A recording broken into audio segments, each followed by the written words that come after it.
एक बार फिर आपका बहुत बहुत स्वागत है हिस्ट्री 61.1 में। और आज हम बात करेंगे ऋग्वेद के बारे में। ऋग्वेद और भी जो मेन इम्पोर्टेंट पॉइंट है आपका, वो उसके बारे में बात करेंगे। वैदिक सभ्यता का पाठ चल रहा है, मेन पॉइंट नोट कीजिएगा। ऋग्वेद यूनेस्को की संस्कृति धरोहर में शामिल। ये एक बहुत बड़ी बात है कि भारत की एक पुस्तक है जो यूनेस्को की धरोहर में शामिल हुई है।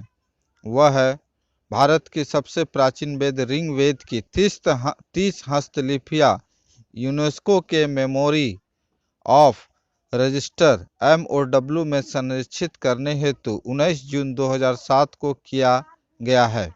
ये हस्तलिपियाँ पूना स्थित भंडाकर ओरिजेंट रिसर्च इंस्टीट्यूट में है।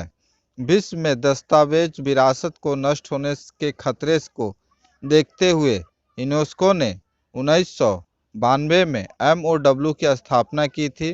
इसका मूल उद्देश्य यही है कि विश्व को कोई भी दस्तावेज विरासत सभी की संपत्ति है, इसलिए उसका सही रखरखाव और संरक्षण किया जाना चाहिए। ऋग्वेद में आयरो द्वारा प्रकृति और उसकी उदारता में की गई प्रार्थनाएं शामिल हैं और 4 वेदों में सबसे पुराना यह वेद भारतीय संस्कृति का एक स्तंभ है। ऋग्वेद की हस्तलिपियों को यूनेस्को के पास संरक्षित करने का प्रयास किया गया है।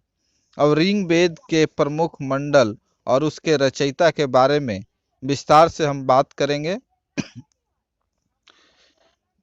मंडल द्वितीय रचयिता है गुत्समद। ऋग्वेद में द्वितीय मंडल के रचयिता है गुत्समद। तृतीय मंडल के रचयिता है विश्वामित्र। गायत्री मंत्र का उल्लेख है इसमें। चौथे मंडल के रचयिता है वामदेव। पांचवें मंडल के रचयिता है अत्रि और छठे मंडल के रचयिता है भरद्वाज। सातवें मंडल के रचयिता हैं वशिष्ठ। आठवें मंडल के रचयिता हैं कवन ऋषि एवं अंगिरिस। नौवें मंडल के रचयिता है पवनमार अंगियार। 10वें मंडल के रचयिता है महासूक्ति और क्षुद्र सूक्ति। ये रचयिता है। गौ मंडल क्या है? ऋग्वेद के दूसरे से 7वें मंडल को गौत मंडल के नाम से जाना जाता है, क्योंकि इस मंडल की रचना किसी गोत्र से संबंधित ऋषि के परिवार ने की थी। ऋषियों की अनेक बातें अवेस्ता ईरानी भाषा का प्राचीनतम ग्रंथ से मिलता है। दोनों ग्रंथों ने देवताओं और सामाजिक वर्णों के नाम समान हैं। यम नचिकेता संवाद क्या है? यम नचिकेता संवाद कठोर उपनिषद से नचिकेता और यमराज के बीच प्रश्न उत्तर द्वारा मृत्यु के जीवन से ज्ञान का वर्णन किया गया है। क्या है मृत्यु? यम नचिकेता संवाद के आधार पर हम सभी मानव जाति को यह सिखाने की कोशिश की गई या यह बताने की कोशिश की गई कि आप लोग जन्म और मृत्यु के बीच कैसा संबंध रख सकते हैं या जान सकते हैं। नचिकेता ने यमराज से 3 प्रश्न किए थे।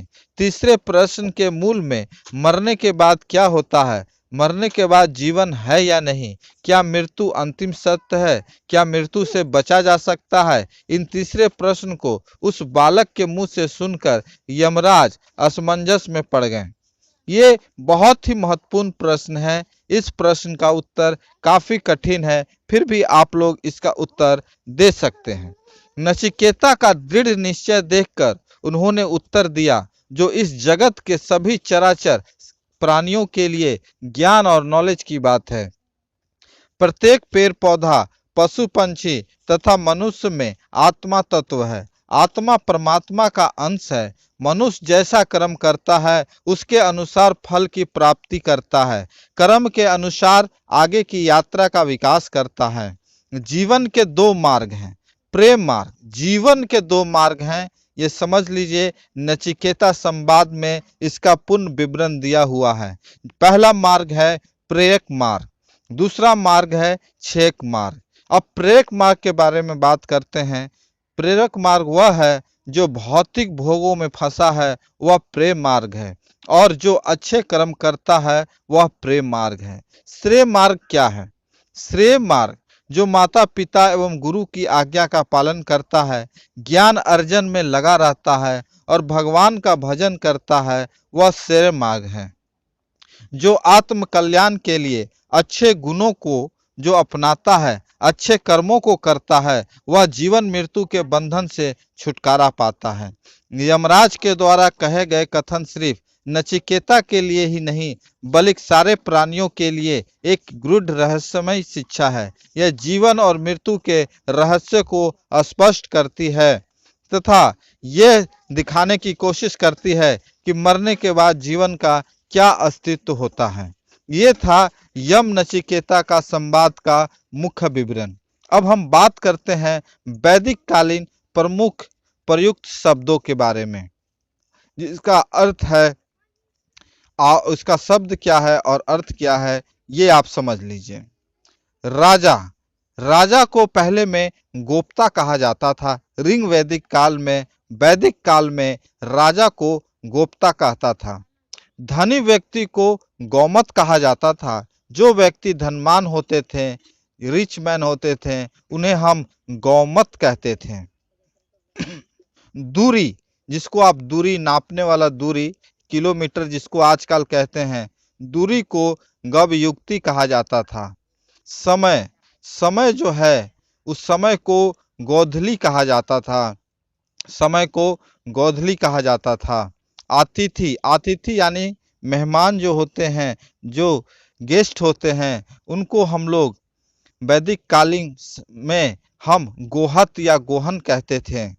गोहत या गोहन कहते थे। याद रखिएगा, अतिथि को गोहत या गोहन कहते थे।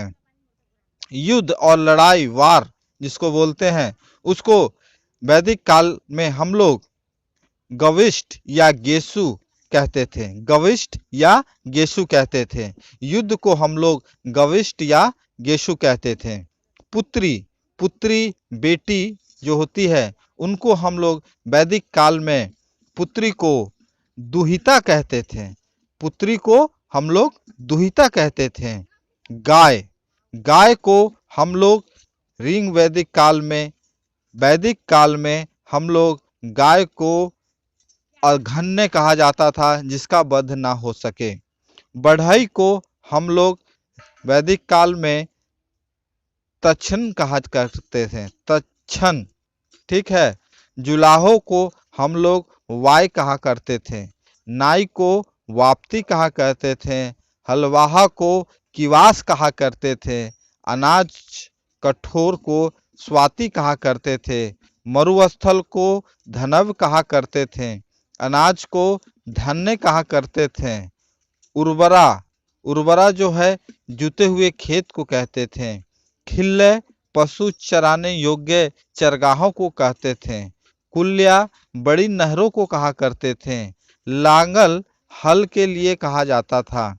करीब गोबर की खाद को कहा जाता था। और सीता हल से बनी नालियों को कहा जाता था। इस प्रकार अभी जो शब्द है उसको वैदिक काल में अलग नाम से पुकारा जाता था। और ये भी प्रश्न बार बार पूछा जाता है किसी भी कंपटीशन एग्जाम में कि बताइए फलाना चीज को क्या कहा जाता था, जुलाहा को क्या कहा जाता था। ऐसे में अगर आप इस चीज को नहीं जानेंगे तो आपका एक प्रश्न छूट जाएगा।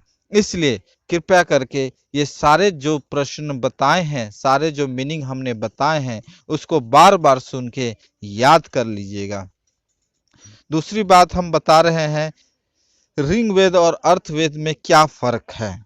ऋग्वेद और अर्थवेद में क्या फर्क है।